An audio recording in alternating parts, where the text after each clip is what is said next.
Hi guys, welcome to our YouTube channel Streamline Education. I am Chetan and today we are going to see modern periodic table and electronic configuration, as well we are going to see the periodic trends in the modern periodic table.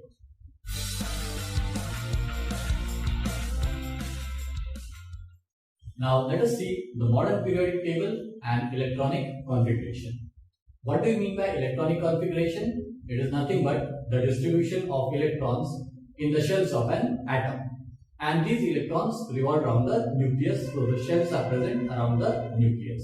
So we are actually finding the relationship between the modern periodic table and how the elements are arranged in the periods and groups according to their electronic configuration. So now if you look at the elements in the periodic table, तो आपको जो neighbouring elements है, neighbouring elements यानी कि एक के बाजू एक, जैसे कि मैंगनीज है और आयरन है, okay, these are neighbouring elements. अगर नेबरिंग एलिमेंट्स है तो उनके जो प्रॉपर्टीज है दे डिफर स्लाइटली. ओके, अगर नेबरिंग एलिमेंट्स है then their properties will differ slightly. So Mn and Fe are neighbors. Fe and cobalt are also neighbors. Cobalt and nickel are also neighbors. So if you compare cobalt and nickel, the difference in their properties will be slight difference. There will be a slight difference in their properties. If you compare the properties of Fe and cobalt, there will be a slight difference in their properties because these are neighboring elements. But if we look at the distant elements within the same period, distant elements यानी कि एक element जब दूसरे element से बहुत ज्यादा दूर है.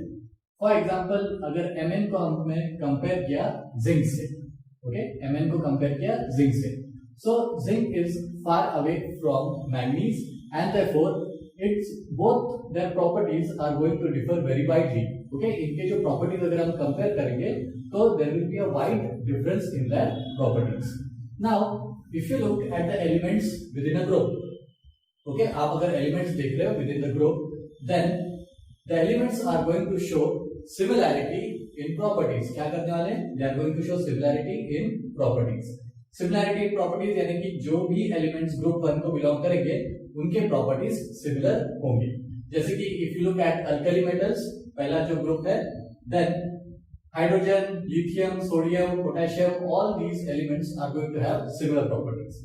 So the elements belonging to the same group will show similarity in properties. Also they will show gradation in properties. क्या बताने वाले हैं? They are going to show gradation in properties. Similarity and gradation in properties. So what do you mean by gradation? Gradation means the change in properties.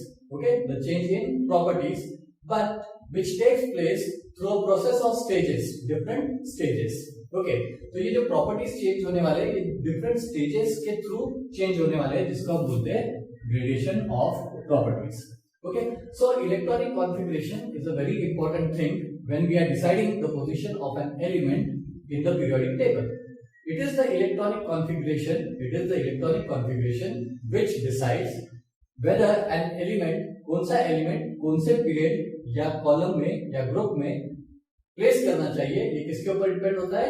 Electronic configuration के ऊपर depend होता है. That is, electronic configuration tells you where the element has to be placed, in which group or in which column.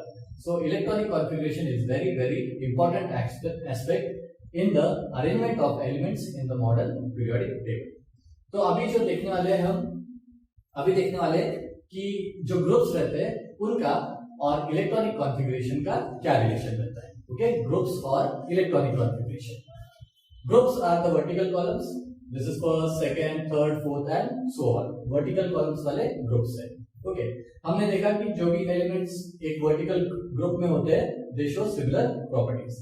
Now, let us draw electronic configuration of some of the elements in the groups. Okay, hydrogen. Hydrogen का atomic number है 1. Okay, तो यहाँ पे मैं electronic configuration निकालता हूँ. I hope you remember how to draw the electronic configuration. There are two rules.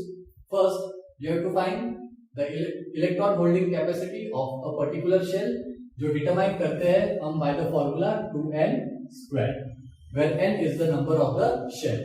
अगर पहला शेल रहेगा तो 2 into 1 square यानी 2. पहले शेल में कितने इलेक्ट्रॉन्स आ सकते हैं? 2 इलेक्ट्रॉन्स.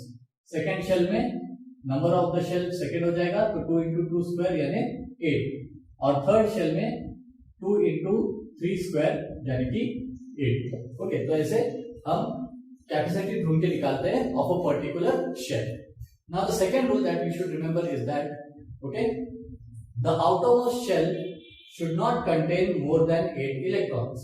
जब भी इलेक्ट्रॉनिक कॉन्फ़िगरेशन आप ड्रॉ करोगे तो आउटरमोस्ट शेल में 8 से ज्यादा इलेक्ट्रॉन्स नहीं हो सकते, 8 से कम हो सकते हैं, लेकिन 8 से ज्यादा इलेक्ट्रॉन्स आउटरमोस्ट शेल में नहीं हो सकते।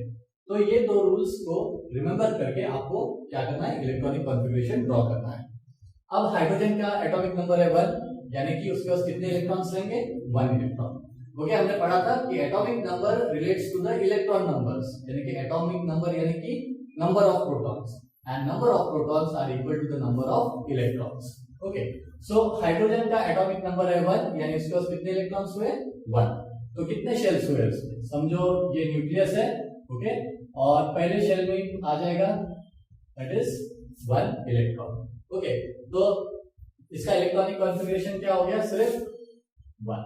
Okay, we are going to take lithium now. Lithium का एटॉमिक नंबर कितना है, 3। तो एटॉमिक नंबर 3 है, तो ये हो गया उसका न्यूक्लियस, ये हो गया first shell. Okay, first shell में कितने आते हैं, what is the maximum capacity of holding the electrons, 2। तो मैक्स कैपेसिटी यहाँ पे खत्म हो गई, लेकिन बचे कितने, 3 है उसका एटॉमिक नंबर, तो 1 बच गया। तो जो बचा हुआ 1 है वो और एक शेल में आ जाएगा यहाँ पे। ओके, सो और आगे भी एलिमेंट्स के हम ड्रॉ करते हैं इलेक्ट्रॉनिक कॉन्फ़िगरेशन। थर्ड है सोडियम। ओके, सोडियम का एटॉमिक नंबर है 11, तो ये हो गया न्यूक्लियस, पहले शेल में maximum capacity to hold electrons is 2, second shell में मैक्सिमम कैपेसिटी इज 8, तो यहाँ पे 2 2 4 5 6 7 8। ओके, अंदर वाले शेल में 2, बाहर वाले शेल में 8, 10 हो गए, लेकिन एटॉमिक नंबर क्या है, 11। तो और एक शेल उतरेगा यहाँ पे और उसके अंदर रहेगा 1 इलेक्ट्रॉन। ओके, सो ये हो गया 2 8 1। Now compare the valence electrons in all the elements belonging to the same group. See, valence electrons means the number of electrons in the outermost shell, that is called as valence electrons. तो इसके outermost shell में कितने electrons है, 1। Okay, second element हमने जो लिया था lithium, जिसका एटॉमिक नंबर था 3, उसके भी आउटरमोस्ट शेल में कितने इलेक्ट्रॉन्स है, 1। अब थर्ड जो एलिमेंट लिया हमने सोडियम लिया, ओके, जिसका एटॉमिक नंबर है 11, तो इसके भी आउटरमोस्ट शेल में कितने हैं, only 1 electron. Okay, so when you see the elements in the same group, all the elements are going to have the same number of valence electrons। okay, within a group, एक group में कोई भी group ले लो, okay, कोई भी group ले लो, तो उसमें जो भी एलिमेंट्स होते हैं उनके वैलेंस इलेक्ट्रॉन्स सेम होते हैं। ओके, इलेक्ट्रॉनिक कॉन्फ़िगरेशन ड्रॉ करके आपको ये कंफर्म हो जाएगा। और एक एग्जांपल लेते हैं, समझो लेते हैं ग्रुप 2। ग्रुप 2 में पहला है बेरिलियम, ओके, जिसका एटॉमिक नंबर है 4। ओके, बेरिलियम का एटॉमिक नंबर है 4। तो पहले वाले में आएंगे, पहला न्यूक्लियस रहेगा, पहले शेल में होंगे 2 इलेक्ट्रॉन, क्योंकि इसकी इलेक्ट्रॉन होल्डिंग कैपेसिटी 2 है, और सेकंड में 8 कैपेसिटी है, लेकिन इसका नंबर जो है 4 है, तो रिमेनिंग इलेक्ट्रॉन सिर्फ 2 बचे हुए। ओके, तो आउटरमोस्ट शेल में कितने आ गए, 2 इलेक्ट्रॉन्स। ओके, सो बेरिलियम के आउटरमोस्ट शेल में आते हैं 2 इलेक्ट्रॉन्स। अब सिमिलरली Mg का इलेक्ट्रॉनिक कॉन्फ़िगरेशन कैसे निकालोगे, दैट इज 2 8। ओके, 2 8 यानी कि 10 हो गए, और लास्ट के शेल में फिर से 2। Then take calcium. Okay, calcium का इलेक्ट्रॉनिक कॉन्फ़िगरेशन कैसे निकालोगे, अब यहाँ पे रूल अप्लाई होगा कि मैक्सिमम आउटरमोस्ट शेल में 8 से ज्यादा इलेक्ट्रॉन्स नहीं हो सकते। चलो कैल्शियम का हम इलेक्ट्रॉनिक कॉन्फ़िगरेशन निकाल के देखते हैं। Electronic configuration of calcium. So calcium का एटॉमिक नंबर इज 20, पहले आएगा न्यूक्लियस, फर्स्ट शेल का इलेक्ट्रॉन होल्डिंग कैपेसिटी इज 2, तो 2 इलेक्ट्रॉन हो जाएंगे उसमें। ओके, देन सेकेंड शेल का इलेक्ट्रॉन होल्डिंग कैपेसिटी इज 8, यानी कि वो ज्यादा से ज्यादा कितने होल्ड कर सकता है, 8 इलेक्ट्रॉन्स। तो मैं यहाँ पे 8 निकाल देता हूं, कितने हो गए, 8 और 2 10 हो गए, लेकिन है कितने, 20। अब थर्ड शेल का इलेक्ट्रॉन होल्डिंग कैपेसिटी कितना है, 18।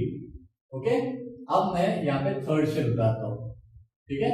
इसका इलेक्ट्रॉन होल्डिंग कैपेसिटी कितना है 18, लेकिन वो रूल भी याद रखना है कि आउटरमोस्ट शेल में 8 से ज्यादा इलेक्ट्रॉन्स नहीं हो सकते। अब बचे कितने इलेक्ट्रॉन्स है वो देखते हैं। पहले में 2, सेकंड में 8, यानी 10 हो गए। ओके, तो बचे अभी 10 इलेक्ट्रॉन्स। तो क्या मैं 10 के 10 इलेक्ट्रॉन्स इसमें डाल सकता हूँ? 2 2 4 5 6 7 8 और 9 10 नहीं डाल सकता, क्योंकि ये गलत हो जाएगा। क्योंकि रूल क्या है कि आउटरमोस्ट शेल में कितने इलेक्ट्रॉन्स आ सकते हैं? 8 ही इलेक्ट्रॉन्स आ सकते हैं। तो मैं उसके मैक्सिमम कैपेसिटी 8 है, तो 10 नहीं डाल सकता, मैं सिर्फ उसमें 8 ही डाल सकता हूँ। तो बचे और 2 इलेक्ट्रॉन्स, तो वो आ जाएंगे नेक्स्ट शेल में, यानी कि बचे 2 इलेक्ट्रॉन्स। यानी कि जो कैल्शियम है उसके भी बैलेंस इलेक्ट्रॉन्स कितने हो गए? 2। ओके, आउटरमोस्ट शेल में इसके भी 2 इलेक्ट्रॉन्स है। Magnesium it is also having 2 electrons in outermost shell, and beryllium is also having 2 electrons in the outermost shell. So what we can see here is that within the same group, you will find that the valence electrons of all the elements are same. Okay, within the same group, all the elements have the same number of valence electrons, and that is why we can say that the characteristics of the group is nothing but its electronic configuration. It is the electronic configuration of the elements in the group. Now we are going to see the relationship between the periodic table, okay, and electronic configuration. Obviously periodic table मतलब अब हम ये लेंगे, यानी कि period लेंगे, and we will compare it with the electronic configuration. उन दोनों का रिलेशन क्या होता है within the same period. चलो पीरियड का अभी हम एग्जांपल ले लेते हैं। पहले इसको थोड़ा रफ कर लेता हूं मैं। Now let us see the relationship between electronic configuration and the periods. Periods are the horizontal rows. चलो कोई भी एक रो उठाते हैं और उसका इलेक्ट्रॉनिक कॉन्फ़िगरेशन ढूंढ के निकालते हैं। अब ले लेंगे BCNOF के, okay, they are lying in the same period. कितना पीरियड है ये? सेकंड पीरियड है। हाइड्रोजन और हीलियम कौन से पीरियड को बिलोंग करते हैं? To the first period. अभी हम लेंगे कुछ elements from the second period. For example B for boron, जिसका एटॉमिक नंबर है 5, तो उसका हम कैसे दिखाएंगे? इलेक्ट्रॉनिक कॉन्फ़िगरेशन, ये न्यूक्लियस है। देन फर्स्ट शेल में कितने इलेक्ट्रॉन्स रहते हैं? मैक्सिमम इलेक्ट्रॉन्स कितने फिट हो सकते हैं? फर्स्ट शेल में 2 इलेक्ट्रॉन्स। सेकंड में फिट हो सकते हैं 8, लेकिन बचे कितने? 5 टोटल नंबर है, 2 यहाँ पे फिट हो गए, तो अब बचे 3। ओके, सो सेकंड शेल में जो आएंगे they will be 3 electrons. Okay, so this is boron with atomic number 5 and electronic configuration हम कैसा लिख सकते हैं? पहले शेल में 2 थे तो 2 और दूसरे शेल में 3 थे, तो ये हो गया उसका इलेक्ट्रॉनिक कॉन्फ़िगरेशन। अब मैं ड्रॉ नहीं करूंगा, मैं सीधा इस टाइप में लिखने वाला हूं, directly the electronic configuration. Now we will take carbon. Okay, carbon का इलेक्ट्रॉनिक एटॉमिक नंबर है 6, तो पहले उसके शेल में आएंगे 2 और सेकेंड शेल में आएंगे 4। देन ये लेंगे नाइट्रोजन। ओके, नाइट्रोजन का एटॉमिक नंबर कितना है? 7, सो पहले शेल में 2, सेकेंड शेल में 5। अब ले लो ऑक्सीजन। ऑक्सीजन का पहले शेल में 2, सेकेंड शेल में 6। Similarly if you take fluorine, then fluorine का है पहले शेल में 2 और सेकेंड शेल में 7। अब can you observe some pattern in this? You can see the valence electrons. Okay, can you see the valence electrons? Okay, the valence electrons are increasing one at a time when you move from left to right within a period. Okay, जब भी आप left से right की तरफ जाते हो within the same period, then the number of valence electrons increases one at a time. हमने और भी क्या देखा था कि atomic number also increases by 1 eight a time, यानी कि यहाँ पे अगर 5 है तो यहाँ पे 6 हो गया, तो एटॉमिक नंबर 1 से बढ़ गया। सिमिलरली वैलेंस इलेक्ट्रॉन्स भी क्या होगा? 1 से बढ़ता जाएगा। Now if you look at the number of shells, okay, of each element in the same period, number of shells for each element in the same period. अब देखो बोरॉन में कितने शेल्स थे? 1 and 2। चलो कार्बन में कितने shells आएंगे? वैसे इससे क्लियर हो जाएगा, 2 and 4 यानी कि 2 शेल। यहाँ पे भी 2 and 5 यानी कि 2 शेल, यहाँ पे भी 2 और यहाँ पे भी 2 शेल। इसका मतलब क्या हुआ कि when you are moving from left to right within the same period, only the valence electron increases one at a time, but the number of shells remain same. Okay, shells उनके बढ़ते नहीं है when you are moving in the same period, the number of shells remain the same. तो इसलिए अगर किसी ने आपको पूछा कि कुछ एलिमेंट्स के नाम दे दिए और एक चीज बता दी कि उनके जो शेल नंबर्स है सबके सेम है, तो इसपे से आप डायरेक्टली कंक्लूड कर सकते हैं कि अगर शेल नंबर सेम है सबके तो they are going to lie in the same period. अब ग्रुप में हमने देखा था कि जो ग्रुप में है हम जब टॉप टू बॉटम जाएंगे, ओके, एक पर्टिकुलर ग्रुप में जब we go from top to bottom the number of shells increases one at a time. Okay, जब ग्रुप में आप टॉप टू बॉटम जाओगे, ओके, तब number of shells increases one at a time. यहाँ पे एक शेल तो यहाँ पे दो, यहाँ पे तीन, ओके, ऐसा उनका डिस्ट्रीब्यूशन रहेगा। सो क्या what did we find out from this that when you are in the same group, अब अगर आप एक ही ग्रुप में हो तो जो वैलेंस इलेक्ट्रॉन्स है they are going to remain the same but number of shells are going to increase one at a time. But when you are in the same period then number of valence electrons are going to increase one at a time, but the number of shells are going to remain the same. So in both these cases, what we can say that electronic configuration plays a very important role in the position of elements in the periodic table. Within the same period, the electrons get filled in the same shell. अब आप देखोगे Ca, Se, Ti, यहाँ पे देखोगे तो एक ही shell में सब इलेक्ट्रॉन्स फिल होंगे। ओके, तो electrons get filled in the same shell when you are moving in the same period. अब सोडियम ले लो, मैग्नीशियम ले लो, ओके, इसका इलेक्ट्रॉनिक कॉन्फ़िगरेशन है 281, मैग्नीशियम का इलेक्ट्रॉनिक कॉन्फ़िगरेशन है 282, okay, and then so on. Then aluminium का है 283। तो कौन से शेल में ये इलेक्ट्रॉन्स फिल होते जा रहे हैं? You can see that the electrons are getting filled in the third shell. Okay, so within the same period, the electrons get filled in the same shell. Okay, and when you move to the next period, the electrons start to fill in a new shell. Okay, जब आप दूसरे period में जाओगे तो electrons दूसरे shell में भरना शुरू हो जाएगा। कैसे? अभी हमने किया था थर्ड पीरियड का एग्जांपल, तो उसमें कौन से शेल में इलेक्ट्रॉन्स फिल हो रहे हैं? थर्ड शेल में। अब लेंगे हम फोर्थ पीरियड का एग्जांपल, 19 का इलेक्ट्रॉनिक कॉन्फ़िगरेशन 288, कितना हो गया? 8 + 8 16, 17 18 एंड 19। ओके, तो अभी कौन सा शेल चालू है? ये first, second, third and fourth shell चालू है। ठीक है, फोर्थ शेल में पहला इलेक्ट्रॉन भर गया। अब हम दूसरा लेंगे कैल्शियम। कैल्शियम का इलेक्ट्रॉनिक कॉन्फ़िगरेशन 288 एंड 2। तो फोर्थ शेल ही भर रहा है। ओके, फोर्थ शेल कंटिन्यूअसली भर रहा है अगर हम सेम पीरियड देखेंगे। लेकिन जब हमने यहां से यहां पे जंप कर दिया थर्ड शेल से थर्ड पीरियड से फोर्थ पीरियड में, तो नया शेल भरना शुरू हो गया। कैसे? पहले थर्ड शेल भर रहा था, जब हमने नेक्स्ट पीरियड गए तो कौन सा शेल भरने लग गया? फोर्थ शेल भरने लग गया। Okay, so this is the relationship between them. Now if you look at the electron holding capacity, then we can say that according to the electron holding capacity there are two elements in the first period. Okay, first period में कितने shells होने वाले हैं? Total number of shells एक ही रहने वाला है। Okay, और एक शेल यानी फर्स्ट शेल की कैपेसिटी कितनी है? 2 इलेक्ट्रॉन्स, यानी मैक्सिमम कितने इलेक्ट्रॉन्स होल्ड कर सकता है? 2 ही इलेक्ट्रॉन्स होल्ड कर सकता है, या तो 2 या 2 से थोड़ा कम। सो ऑब्वियसली कितने एलिमेंट्स इसमें आएंगे? जिसका एटॉमिक नंबर है 1 और एटॉमिक नंबर है 2। वैसे 2 ही एलिमेंट्स आएंगे in the first period, that is hydrogen and helium with atomic numbers 1 and 2। Now move on to the second period. Second period is going to have how many number of shells? 2 shells. Okay, तो second period में जो होंगे maximum number of shells 2 होंगे। पहले shell की capacity कितनी रहती है? Holding 2 electrons, and second shell की होल्डिंग कैपेसिटी मैक्सिमम कितनी रहती है? 8। ओके, तो टोटल नंबर ऑफ इलेक्ट्रॉन्स कितने हो गए? 10। Okay, total number of electrons हो गए 10। सो मैक्सिमम कितने नंबर ऑफ इलेक्ट्रॉन्स हो सकते हैं? जो एलिमेंट इस पीरियड में आएगा उसके मैक्सिमम नंबर ऑफ इलेक्ट्रॉन्स कितने होने चाहिए? 8 + 2 दैट इज 10। 10 से ज्यादा नहीं हो सकते। उसमें से फर्स्ट और सेकंड एटॉमिक नंबर वाले तो आ गए पहले, राइट? अब देखते हैं लिथियम। ओके, सो लिथियम जो है उसका एटॉमिक नंबर पहले में आएंगे 2 इलेक्ट्रॉन्स और बचा 1 इलेक्ट्रॉन जो जाएगा सेकंड शेल में।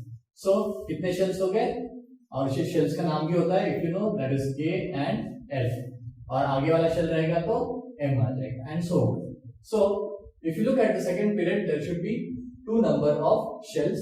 सो लिथियम जो है उसके पास 2 नंबर ऑफ शेल्स है.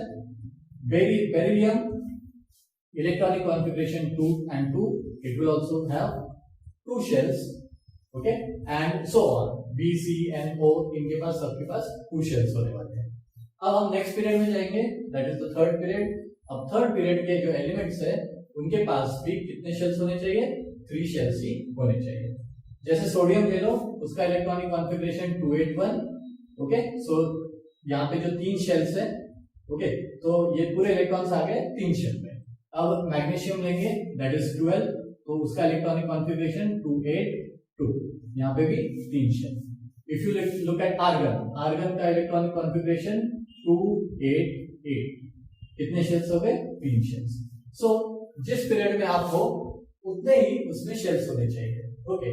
सो according to the law of electron octet only 8 elements are there in the third shell. इसका मतलब क्या होता है, इलेक्ट्रॉन ऑक्टेट के हिसाब से सिर्फ 8 ही एलिमेंट्स है in the third shell, okay. उसमें पोटेशियम क्यों नहीं आया, अगर पूछ लिया तो सब. अब सब जो इलेक्ट्रॉन ऑक्टेट का रूल नहीं होता, ओके. इलेक्ट्रॉन ऑक्टेट का रूल नहीं होता. इलेक्ट्रॉन ऑक्टेट का रूल क्या है कि maximum number of electrons outermost shell में कितने होने चाहिए, 8 से ज्यादा नहीं हो सकते. अगर ये रूल नहीं होता तो इलेक्ट्रॉनिक कॉन्फ़िगरेशन क्या होता. हमने देखा फर्स्ट शेल का होल्डिंग कैपेसिटी कितना है, 2, सेकंड शेल का होल्डिंग कैपेसिटी 8, और थर्ड शेल का इलेक्ट्रॉनिक होल्डिंग कैपेसिटी है 18, ओके. यानी कि उसमें लास्ट शेल में 18 इलेक्ट्रॉन्स आ सकते थे अगर इलेक्ट्रॉन ऑक्टेट रूल नहीं होता तो 19 का इलेक्ट्रॉनिक कॉन्फ़िगरेशन क्या होता अगर इलेक्ट्रॉन ऑक्टेट रूल नहीं होता, तो 19 का इलेक्ट्रॉनिक कॉन्फ़िगरेशन क्या होता, ओके. तो ये बन जाता 2, 8 और 9, क्योंकि थर्ड शेल का कैपेसिटी ऐसा देखा जाए तो 18 है, तो ये भी एलिमेंट थर्ड पीरियड में आ जाता. लेकिन इलेक्ट्रॉन ऑक्टेट रूल है कि maximum number of electrons in the outermost shell can not be more than 8. So obviously यहाँ पे हम 9 डाल सकते हैं क्या, नहीं. तो मैक्सिमम नंबर हम डाल सकते हैं 8, और बचा कितना, 1. 8 + 8 is 16, 17, 18 and 19. इसीलिए ये एलिमेंट चला गया fourth period, okay. So according to very important, according to electron holding capacity there are 2 elements in the first period, 8 elements in the second period, and also 8 elements in the third period. Why 8 elements in the third period? Because of the octet rule. That is an element, okay, that is the maximum number of electrons that can be present in the outermost shell is 8 and not more than 8. So that is why 8 elements in the third shell. Now let us talk about the reactivity of elements based on the electronic configuration. अभी हम क्या देखने वाले हैं कि electronic configuration से हम किसी एलिमेंट का रिएक्टिविटी पता करवा सकते हैं क्या, कि कोई एलिमेंट ज्यादा रिएक्टिव है या कम रिएक्टिव है, okay. So on that basis कि कितने नंबर ऑफ इलेक्ट्रॉन्स है in the outermost shell, we can find out whether an element is less reactive और more reactive. Now first let us look at sodium, okay. Sodium का electronic configuration है 281, okay. So इसका जो shell number है, okay, जो valence electron का shell number कितना है, 3 है, क्योंकि ये थर्ड शेल में, एंड नंबर ऑफ इलेक्ट्रॉन्स कितने हैं उसमें, 1 है, ओके. तो ये दो चीजें डिसाइड करती है whether that element is going to be reactive और नॉन रिएक्टिव, ओके. क्या चीजें, कि number of electrons in the outermost shell, number of electrons in the outermost shell, and the number of that shell, decides the reactivity of an element, okay. वो decide करवाएगी कि कौन सा element कितना reactive है. नाउ अगर आप ऊपर से नीचे जाओगे, okay, as the shell number increases, ऊपर से नीचे जाओगे ग्रुप में, तो एक एक शेल बढ़ता जाएगा. तो जैसे ही शेल नंबर बढ़ जाएगा तो उसका जो रिएक्टिविटी है वो भी बढ़ता जाएगा, ओके. और अगर आप लेफ्ट से राइट में जाओगे, ओके, लेफ्ट से राइट में जाओगे, यहाँ पे यानी कि within the same period, यहाँ पे शेल नंबर तो इंक्रीज नहीं हो रहा, okay, shells remain the same, लेकिन the number of electrons go on increasing. ये बहुत इंपॉर्टेंट है और कंफ्यूजिंग भी है. जब आप किसी पीरियड में लेफ्ट से राइट में जाते हो तो आपका एटॉमिक नंबर 1 से इंक्रीज होता है, यानी कि आपका इलेक्ट्रॉन नंबर भी 1 1 से इंक्रीज होता है, लेकिन शेल नंबर सेम रहते हैं सबके। जैसे सोडियम का ले, सोडियम का हमने लिया था 281, ओके, इलेक्ट्रॉनिक कॉन्फ़िगरेशन है 281, ओके, और मैग्नीशियम का है 282, देन एल्यूमिनियम का है 283, एंड देन सिलिकॉन का है 284 एंड सो ऑन। चलो अब इनके देखो शेल नंबर कितना है वैलेंस इलेक्ट्रॉन्स का, यानी कि वैलेंस इलेक्ट्रॉन्स क्या होते हैं, electrons present in the outermost shell of an element, okay, is called as the valence electrons. तो इसमें वैलेंस इलेक्ट्रॉन्स है थर्ड शेल में, इसमें वैलेंस इलेक्ट्रॉन्स 2 वैलेंस इलेक्ट्रॉन्स है थर्ड शेल में, इसमें 3 वैलेंस इलेक्ट्रॉन्स है इन थर्ड शेल, और सिलिकॉन में थर्ड शेल में 4 इलेक्ट्रॉन्स, सबका थर्ड नंबर ऑफ शेल है, ओके। लेकिन इलेक्ट्रॉन्स इसमें 1 है, इसमें 2 है, इसमें 3 है और इसमें 4 है। तो आपको पूछा गया कि इसमें से रिएक्टिव एलिमेंट कौन सा है। तो one thing you have to remember, the element which consist of the less number of valence electrons is more reactive, okay. Element जिसके पास सबसे कम नंबर ऑफ इलेक्ट्रॉन्स है in the valence shell, then that element will be more reactive. So आपको पूछा कि potassium, calcium, इनमें से ये दोनों में से कौन सबसे ज्यादा रिएक्टिव है। तो ऑब्वियसली कैल्शियम के पास ज्यादा वैलेंस इलेक्ट्रॉन्स है और पोटेशियम के पास less number of valence electrons है, तो जिसके पास कम नंबर ऑफ वैलेंस इलेक्ट्रॉन्स होंगे तो that will be more reactive. Similarly group में जाओगे तो जैसे जैसे शेल नंबर इंक्रीज होगा वैसे वैसे रिएक्टिविटी बढ़ती जाएगी। Now let us see the periodic trends in modern periodic table. So what do we mean by periodic trends? If you compare the properties of the elements in the periodic table, there is a change in properties of the elements and this change follows a particular pattern. Okay? यानी एक particular pattern के हिसाब से ये elements के properties change होते हैं। तो इसी pattern को हम बोलते हैं periodic trends. That means when you compare the properties of elements in a particular group or in a particular period, it shows variations in the properties. It shows variations in the properties and which follow some regularity. यानी कि एक regular form में उनके properties change होते हैं and that is called as periodic trends in modern periodic table. Now, in the 10th standard, you are going to study the periodic trends in 3 properties. Okay, 3 properties of elements में हम periodic trends को पढ़ने वाले हैं। वो 3 properties कौन से होने वाले हैं? First is valency, second is atomic size, and third is metallic and non metallic properties.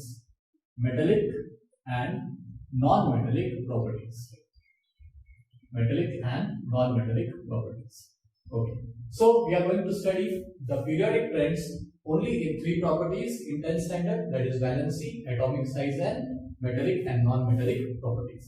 So पहले देखते हैं कि valency क्या होता है। Valency बहुत important चीज है। If you remember the definition, what is valency? It is the number of electrons. It is the number of electrons an atom gains, loses or shares in order to complete 8 electrons in the outermost shell. That is called as the valency. क्या होता है?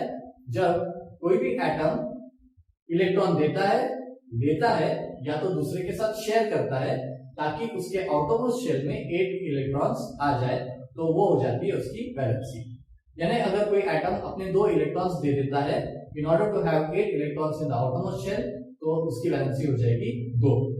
अगर कोई element 3 electrons accept करता है in order to have 8 electrons in the outermost shell, तो उसकी valency हो जाएगी 3। Okay, so this is valency, that is the number of electrons given, taken or shared to have 8 electrons in the outermost shell is called as the valency. And valency can be determined with the help of the modern periodic table. Okay, now let us check the valency of the elements belonging to the first group. यानी कि first group किसका होता है? Alkali metals का। Second group किसका होता है? Alkaline earth metals का। तो अल्कली मेटल्स लेते हैं, that is H, Li, Na, K, इनका हम वैलेंसी देखते हैं कितनी आती है। Hydrogen maximum number of electrons in the outermost shell is 1. Okay, so उसकी वैलेंसी हो गई 1, वैलेंस इलेक्ट्रॉन्स आर 1, सो यहाँ पे उसकी वैलेंसी है 1। अब है लिथियम, ओके, लिथियम का इलेक्ट्रॉनिक कॉन्फ़िगरेशन है 2 and 1, तो electrons in the outermost shell again 1। तो when you compare all these elements, they are going to have 1 electron in their outermost shell। ये जितने भी एलिमेंट्स है उनके आउटरमोस्ट शेल में एक ही इलेक्ट्रॉन रहने वाला है। तो जो फर्स्ट ग्रुप है उसकी वैलेंस इलेक्ट्रॉन्स कितने होते हैं? 1 वैलेंस इलेक्ट्रॉन्स होते हैं, और उसकी वैलेंसी भी होती है 1। इनकी वैलेंसी सेम क्यों है? अब देखो, इनके आउटरमोस्ट शेल में एक इलेक्ट्रॉन है, और कोई भी एटम स्टेबल होने के लिए it wants 8 electrons in the outermost shell. तो अभी उनको स्टेबल होना है तो उनको कितने इलेक्ट्रॉन्स की रिक्वायरमेंट है? 7 इलेक्ट्रॉन्स की, क्योंकि उनके पास 1 है। ओके, तो 7 या तो वो ले सकते हैं, या तो फिर जो अपना एक इलेक्ट्रॉन है वो किसी और को दे सकते हैं। तो what is easy? Okay, to take is easy और to give is easy. Now they have 1 electron in the outermost shell, तो वो अगर अपना एक इलेक्ट्रॉन दे देते हैं तो उनका ऑक्टेट कंप्लीट हो जाता है। कैसे? देखो, सोडियम का इलेक्ट्रॉनिक कॉन्फ़िगरेशन है 281, तो इसको 7 इलेक्ट्रॉन्स लेना इजी जाएगा कि अपना एक इलेक्ट्रॉन दे देना इजी जाएगा? ऑब्वियसली एक इलेक्ट्रॉन अपना देना इजी हो जाएगा। जब वो अपना एक इलेक्ट्रॉन किसी और एलिमेंट को दे देगा तो उसके आउटरमोस्ट शेल में 8 इलेक्ट्रॉन्स आ जाएंगे और वो बन जाएगा स्टेबल। तो हमने वैलेंसी पढ़ा है, the number of electrons given, taken और shared to complete the octet is called as the valency. तो इसने कितने इलेक्ट्रॉन दे दिए? 1 इलेक्ट्रॉन दे दिए, तो इसकी वैलेंसी हो गई 1। सिमिलरली आप जाओगे सेकंड ग्रुप पे। ओके, सेकंड ग्रुप का अब देखते हैं बेरिलियम। बेरिलियम का इलेक्ट्रॉनिक कॉन्फ़िगरेशन क्या है? फर्स्ट शेल में हो जाएंगे 2 और सेकंड शेल में भी हो जाएंगे 2। तो बैलेंस इलेक्ट्रॉन्स कितने हैं? 2। और स्टेबल होने के लिए कितने इलेक्ट्रॉन्स लगते हैं? 8 इलेक्ट्रॉन्स चाहिए आउटरमोस्ट ऑर्बिट में। तो अगर ये देगा तो उसको 6 इलेक्ट्रॉन्स लेने पड़ेंगे, और अगर वो दे देता है तो 2 इलेक्ट्रॉन्स दे देगा। ओके, अब या तो 2 इलेक्ट्रॉन्स होने चाहिए to become stable in some elements, या तो फिर 8 इलेक्ट्रॉन्स होने चाहिए टू बिकम स्टेबल। जैसे हाइड्रोजन हमने देखा कि हाइड्रोजन में 2 इलेक्ट्रॉन्स होने के बाद वो स्टेबल हो जाता है। अभी हम पढ़ रहे हैं बेरिलियम। तो बेरिलियम जो है, in order to have a stable configuration, it will donate 2 electrons. Okay, तो 2 इलेक्ट्रॉन देना उसको आसान हो जाएगा। तो ये हो जाएगा stubble after donating 2 electrons, and therefore it's valency is also 2। अब बोरॉन देखो, बोरॉन का इलेक्ट्रॉनिक कॉन्फ़िगरेशन है 2 and 3। तो यहाँ पे वो 3 इलेक्ट्रॉन्स जो है, अब उसको स्टेबल होने के लिए कितने इलेक्ट्रॉन्स लगेंगे? 8, यानी कि एडिशनल 5 लगेंगे। तो उसको 5 देना आसान होगा, 5 लेना आसान होगा कि 3 दे देना आसान होगा? तो 3 इलेक्ट्रॉन्स दे देना आसान हो जाएगा, इसलिए उसकी वैलेंसी हो जाएगी 3। तो आप अगर within the same group जाओगे तो valency is going to be same, लेकिन आप विद इन द पीरियड जाओगे तो वैलेंसी गोज ऑन चेंज। ठीक है, अगर विद इन द ग्रुप इसकी वैलेंसी 1 है, इसकी वैलेंसी 2 है। ओके, अब इसकी वैलेंसी कितनी है? ये ग्रुप की बोरॉन है, इसमें 2 और 3 है। 2 और 3 यानी कि आउटरमोस्ट में 3 इलेक्ट्रॉन्स है, तो 3 इलेक्ट्रॉन दे देना उसको आसान हो जाएगा। सो इसकी जो वैलेंसी वो हो जाएगी 3, इसकी 4 and so on.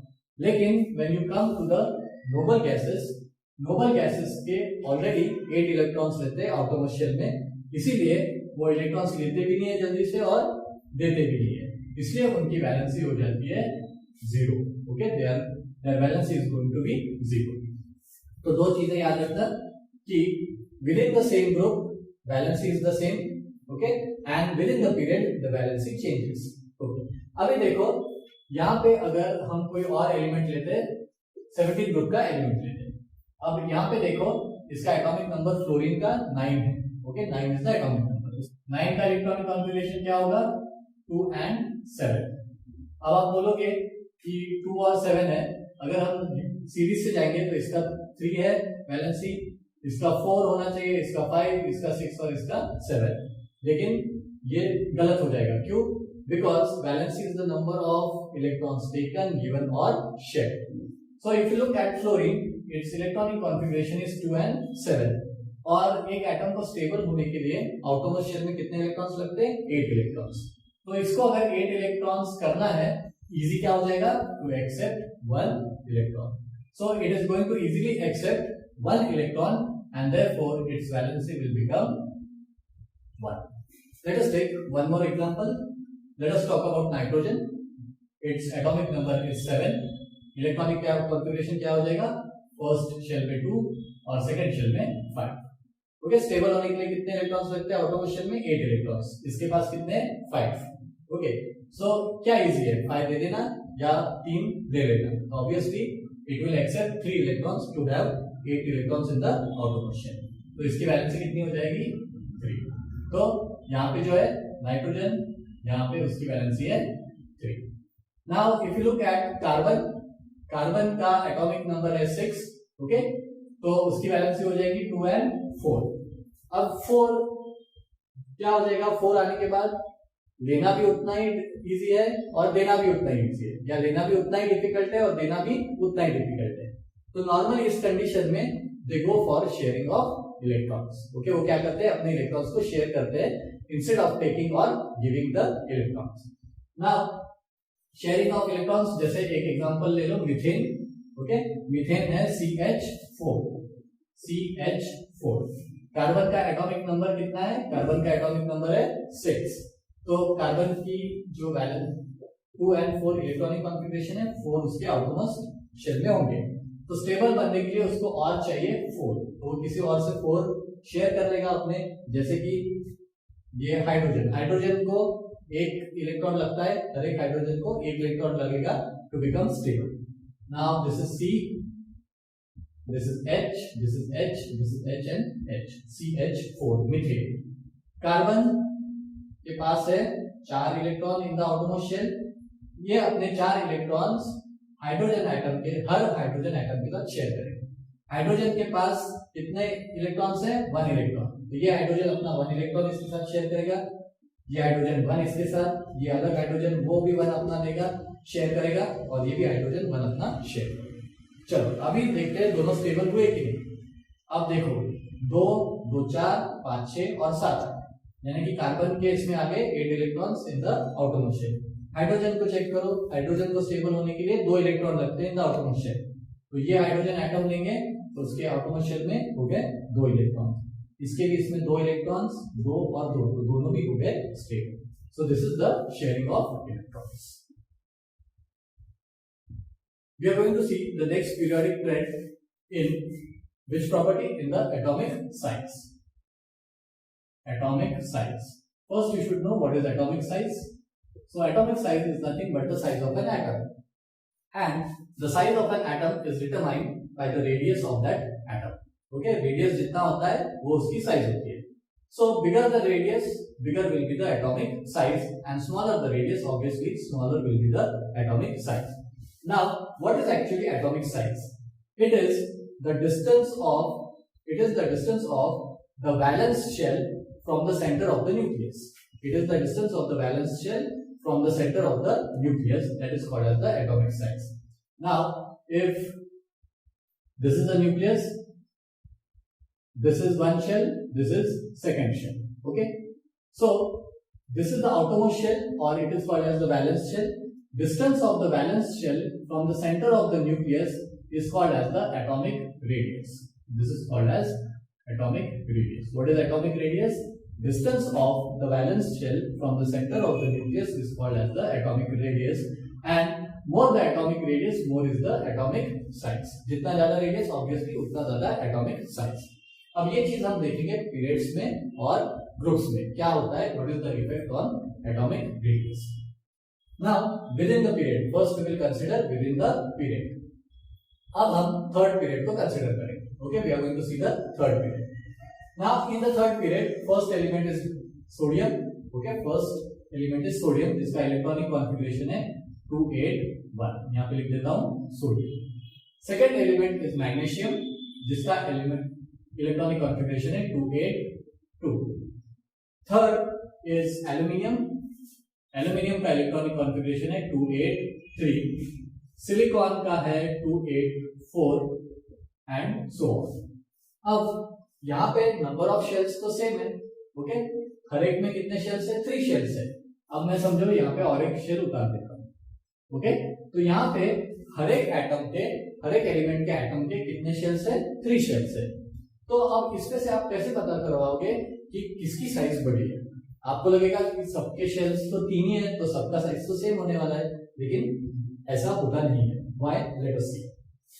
Now sodium में वैलेंस इलेक्ट्रॉन्स कितने हैं? 1, तो उसके आउटरमोस्ट शेल में हो जाएंगे 1 वैलेंस इलेक्ट्रॉन। मैग्नीशियम में वैलेंस इलेक्ट्रॉन्स 2 है तो उसके आउटरमोस्ट शेल में कितने हो जाएंगे? 2। एल्यूमिनियम के आउटरमोस्ट शेल में हो जाएंगे 3। When the number of electrons increase, the number of protons also increase. Atomic number बढ़ते आगे जाते जाओगे तो एटॉमिक नंबर भी बढ़ रहा है। एटॉमिक नंबर बढ़ रहा है यानी कि ऑब्वियसली नंबर ऑफ प्रोटॉन्स बढ़ रहे हैं, because atomic number is nothing but the number of protons in the nucleus. So जैसे आप आगे जाओगे तो नंबर ऑफ इलेक्ट्रॉन्स तो बढ़ ही रहे हैं, लेकिन उसके साथ नंबर ऑफ प्रोटॉन्स भी बढ़ रहे हैं। When the number of protons increase, the nuclear charge also increases. When the number of protons increase, the nuclear charge also increases. What is the nuclear charge? This is the force of attraction exerted by the nucleus on the electrons. उसको बोलते हैं nuclear charge. Okay? एक force of attraction रहेगा जिसके वजह से nucleus electrons को अपने तरफ खींचेगा। जितने ज्यादा प्रोटॉन्स होंगे उतना ज्यादा पावर रहेगा ऑफ अट्रैक्शन। जितने ज्यादा प्रोटॉन्स उतना ज्यादा पावर ऑफ अट्रैक्शन। अब देखो ये जो एलिमेंट्स हमने लिए वो सेम पीरियड के, उनमें नंबर ऑफ शेल्स सेम है, तो उसपे से तो हम पता नहीं करवा सकते कि एटॉमिक साइज किसका छोटा है या किसका बड़ा है। लेकिन with the help of the number of electrons in the outermost shell we can decide which is going to have a larger size and which is going to have a smaller size. अब sodium में सिर्फ एक electron है, यानी कि इसमें number of electrons कम है। Okay, तो इसमें नंबर ऑफ प्रोटॉन्स भी कम हो जाएंगे। ओके, यानी कि जो पावर जिससे वो खींचेगा इसको इलेक्ट्रॉन्स को वो कम हो जाएगा। यहाँ पे 2 नंबर ऑफ इलेक्ट्रॉन्स है आउटरमोस्ट शेल में, तो नंबर ऑफ प्रोटॉन्स भी इंक्रीज होने वाले हैं। यहाँ पे पहले 1 प्रोटॉन था, यहाँ पे 2 प्रोटॉन, यहाँ पे 3 प्रोटॉन। तो जिसके ज्यादा प्रोटॉन्स उसका पावर ऑफ अट्रैक्शन ज्यादा, और जैसी पावर ऑफ अट्रैक्शन ज्यादा हो जाएगा तो ये जो आउटरमोस्ट शेल के जो इलेक्ट्रॉन्स है उनको वो बहुत ज्यादा जोर से अंदर की तरफ खींचेगा, और जितने ज्यादा जोर से वो अंदर की तरफ खींचेगा उतना ज्यादा इसका साइज जो हो जाएगा सिकुड़ जाएगा। ओके, वो क्या हो जाएगा?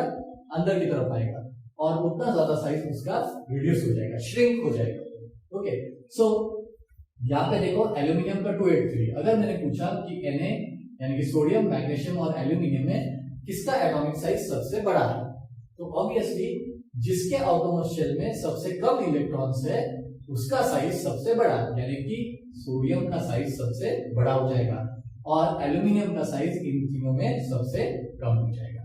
So this is the relationship between the number of electrons and the atomic size. So if you go in a certain period, अब आप 4th पीरियड में जा रहे हो, if you go from in the same period from left to right, if you go in the same period from left to right, atomic size will decrease. Okay, it will decrease because the number of electrons are increasing and therefore the number of protons are also increasing and therefore the nuclear charge acting on the electrons is also increasing. बहुत अच्छे से याद रखना है कि when you move from left to right within the same period, then the atomic size goes on decreasing. It goes on decreasing because the number of protons also increase and therefore the nuclear charge also increase.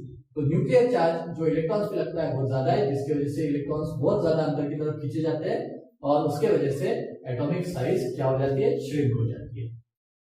अब look at H यानी कि hydrogen, lithium, sodium and potassium. अब इनका electronic configuration देख लो।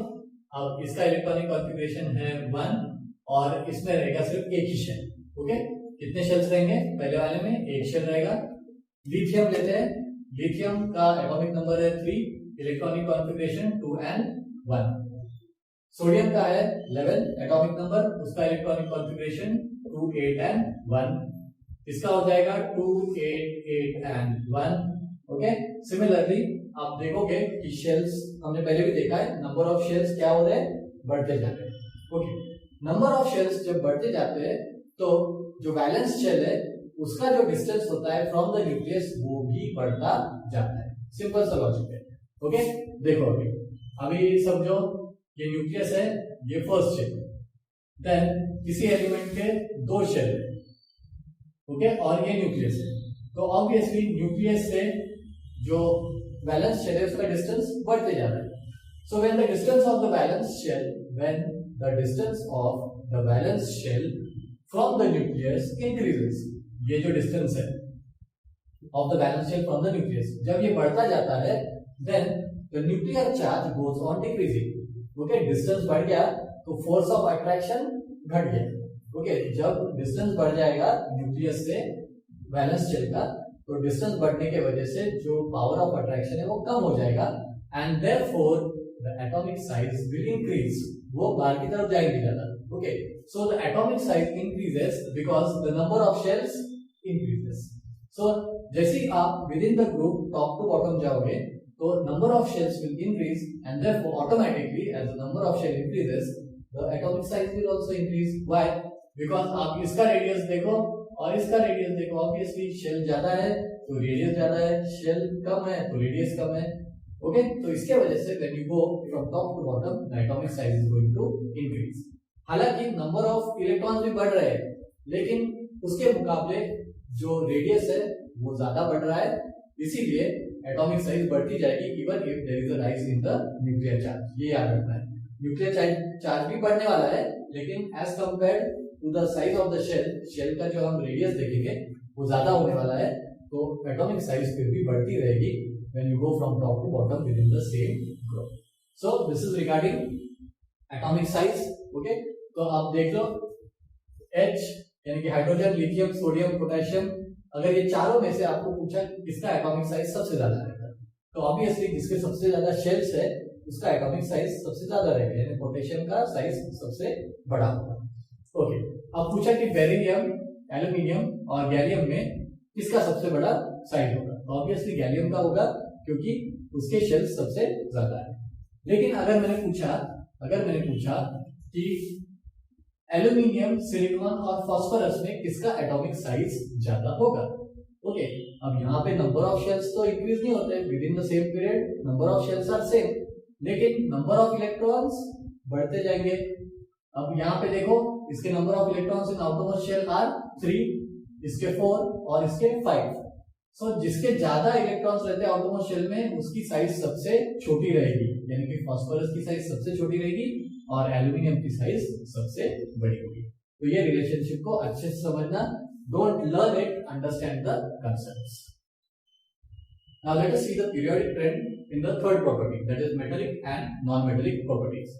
अब कौन से element की प्रॉपर्टी मेटालिक होगी और नॉन मेटालिक होगी, that can be decided from the position of the element within the periodic table.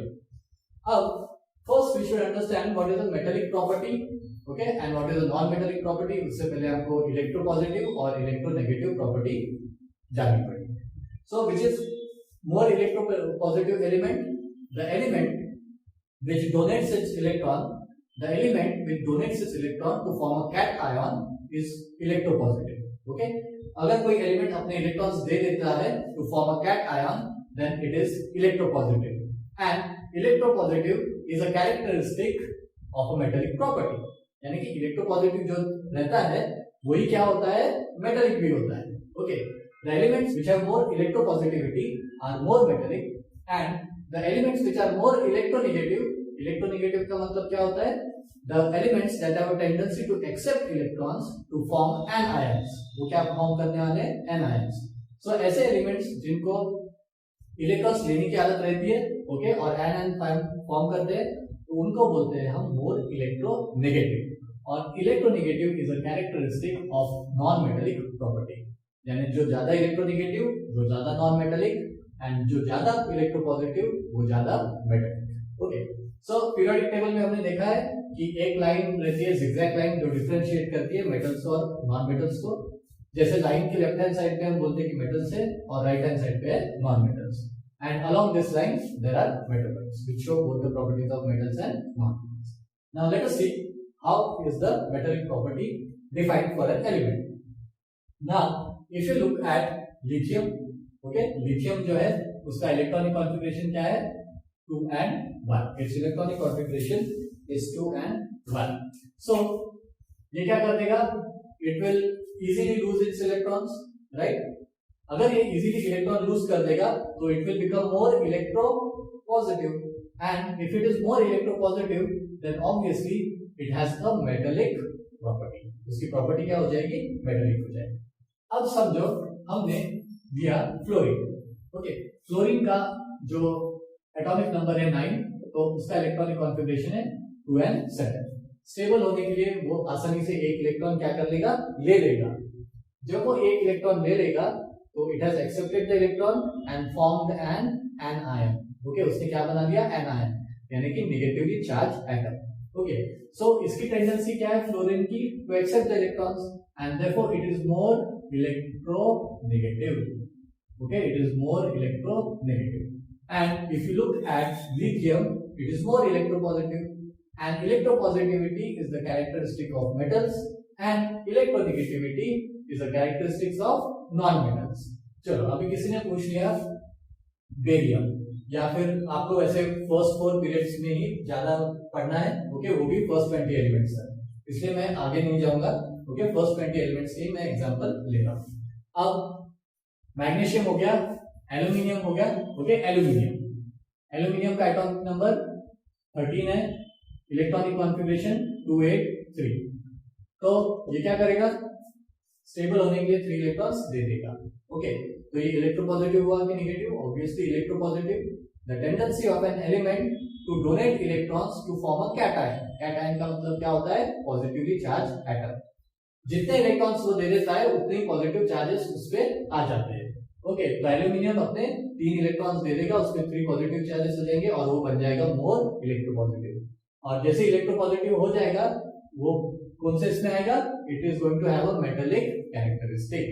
Okay, और जो इलेक्ट्रॉन्स को ले लेते हैं उनमें कौन से कैरेक्टरिस्टिक रहते हैं? Non metallic characteristic. चलो, अभी हम यही रिलेशन ग्रुप्स और पीरियड्स में देखते हैं. Okay, within the group and period. अब again remember the number of shells in each group. Okay, यहाँ पे हाइड्रोजन के पास नंबर ऑफ शेल्स 1 है, यहाँ पे 2 नंबर ऑफ शेल्स है, 3 है, 4 है, 5 है, 6 है and 7 number of shells in which the electrons revolve. Okay, जितना ज्यादा शेल का साइज उतना ज्यादा उसकी दूरी फ्रॉम द न्यूक्लियस. ओके, अब देखो ये है, हम यहां तक लेंगे 4 वाला. तो 4 में अगर आप देखोगे तो 1 ये न्यूक्लियस है, ये 2, ये 3 एंड ये 4. तो डिस्टेंस जो हो जाएगा फोर्थ शेल का फ्रॉम द न्यूक्लियस ज्यादा डिस्टेंस है as compared to this one which is going to have 3 shells. Okay, जिसके पास 3 शेल्स है, 1, 2 एंड 3. तो 3 शेल्स वाले का जो आउटरमोस्ट शेल है उसका डिस्टेंस क्या हो जाएगा? कम रहेगा as compared to the distance of the valence shell, fourth valence shell from the nucleus. तो किसमें न्यूक्लियर चार्ज कौन से शेल पे ज्यादा लगेगा? ऑब्वियसली जहां पे डिस्टेंस कम है वहां पे न्यूक्लियर चार्ज इलेक्ट्रॉन्स पे ज्यादा लगेगा, और जहां पे डिस्टेंस ज्यादा है वहां पे न्यूक्लियर चार्ज कम लगेगा. यानी कि जहां पे नंबर ऑफ शेल्स ज्यादा है वहां पे न्यूक्लियर चार्ज जो अप्लाई होता है ऑन द वैलेंस शेल वो कम हो जाता है. ओके, इसीलिए इलेक्ट्रॉन्स को वो उसी पावर से होल्ड करके नहीं रखता है. ओके, तो इलेक्ट्रॉन्स क्या हो जाएंगे? इजीली ये एटम को छोड़ के चले जाएंगे. ओके, ये शेल्स को छोड़ के चले जाएंगे ये इलेक्ट्रॉन्स. यहाँ पे देखोगे तो थोड़ा पावर ज्यादा है, यहाँ पे डिस्टेंस कम है, इसलिए पावर ज्यादा है अट्रैक्शन का ऑफ द इलेक्ट्रॉन्स, इसलिए इलेक्ट्रॉन्स थोड़े कम आसानी से इसको छोड़ के जाएंगे. सिमिलरली अगर 2 शेल, तो यहाँ पे जो डिस्टेंस है और भी कम हो गया, तो इसके जो इलेक्ट्रॉन्स है आउटरमोस्ट शेल के वो और मुश्किल से छोड़ के जाएंगे. तो जैसे जैसे शेल बढ़ते जाएंगे वैसे वैसे इलेक्ट्रॉन्स छोड़ के जाने की जो कैपेबिलिटी वो ज्यादा होते जाएंगे. एंड इलेक्ट्रॉन्स अगर कोई एलिमेंट दे देता है तो इट बिकम्स मोर इलेक्ट्रोपॉजिटिव, और जब वो मोर इलेक्ट्रोपॉजिटिव हो जाता है तो उसमें कौन सी कैरेक्टरिस्टिक आती है? Metallic characteristic. So when you move from top to bottom, within the same group, when you move from top to bottom within the same group, the number of shells increases and therefore the electropositivity also increases. क्यों electropositivity increase हो रही है? क्योंकि shells increase हो रहे हैं. Shells अगर increase होते हैं तो वैलेंस शेल का डिस्टेंस न्यूक्लियस से ज्यादा हो जाता है, और न्यूक्लियर चार्ज जो वैलेंस शेल पे लगता है वो कम कम होते जाता है. अब let us compare the same with in a same period. Okay, now let us take the second period lithium, beryllium, boron, carbon, nitrogen and so on. Okay, अब हमने पहले भी देखा है कि जैसे जैसे नंबर ऑफ इलेक्ट्रॉन्स बढ़ते जाते हैं, as the number of electrons in the outermost shell increases, what happens, the atomic size decreases. Atomic size decrease होती है क्योंकि न्यूक्लियर चार्ज बढ़ते जाता है। ओके, अब न्यूक्लियर चार्ज अगर बढ़ रहा है यानी कि वो बैलेंस इलेक्ट्रॉन्स, जो बैलेंस शेल में जो इलेक्ट्रॉन्स है उसको बहुत ज्यादा जोर से जकड़ के पकड़ के रखता है। ओके, तो इलेक्ट्रॉन्स आसानी से छोड़ के जाएंगे क्या? नहीं छोड़ के जाएंगे। तो जितने ज्यादा electrons in the outermost shell, okay, in the same period shells तो चेंज नहीं होते, नंबर ऑफ शेल्स सेम रहते हैं, लेकिन नंबर ऑफ इलेक्ट्रॉन्स चेंज होते हैं। तो जैसे ही नंबर ऑफ इलेक्ट्रॉन्स बढ़ते जाएंगे, then electronegativity goes on increasing. So when you move from left to right within the same period, electronegativity increases. Okay, electronegativity increases and electropositivity decreases. Electropositivity क्या हो जाएगी? Decrease होती जाएगी जब आप लेफ्ट से राइट में जाओगे, और इलेक्ट्रोनेगेटिविटी इंक्रीज होती जाएगी जब आप लेफ्ट से राइट में जाओगे। सिमिलरली पीरियड ग्रुप में देखोगे तो इलेक्ट्रोपॉजिटिविटी क्या होती है? बढ़ते जाती है when you go from top to bottom. तो हमने देखा कि जितने ज्यादा शेल्स उतना ज्यादा इलेक्ट्रोपॉजिटिविटी, और electropositivity is a characteristic of metal, metallic characteristics का वो एक पार्ट है। तो जितनी ज्यादा इलेक्ट्रोपॉजिटिविटी उतना ज्यादा मेटेलिक कैरेक्टरिस्टिक। ओके, और जितने ज्यादा electrons in the outermost shell, okay, उतनी ज्यादा इलेक्ट्रोनेगेटिविटी, एंड इलेक्ट्रोनेगेटिविटी यानी कि नॉन मेटेलिक प्रॉपर्टी।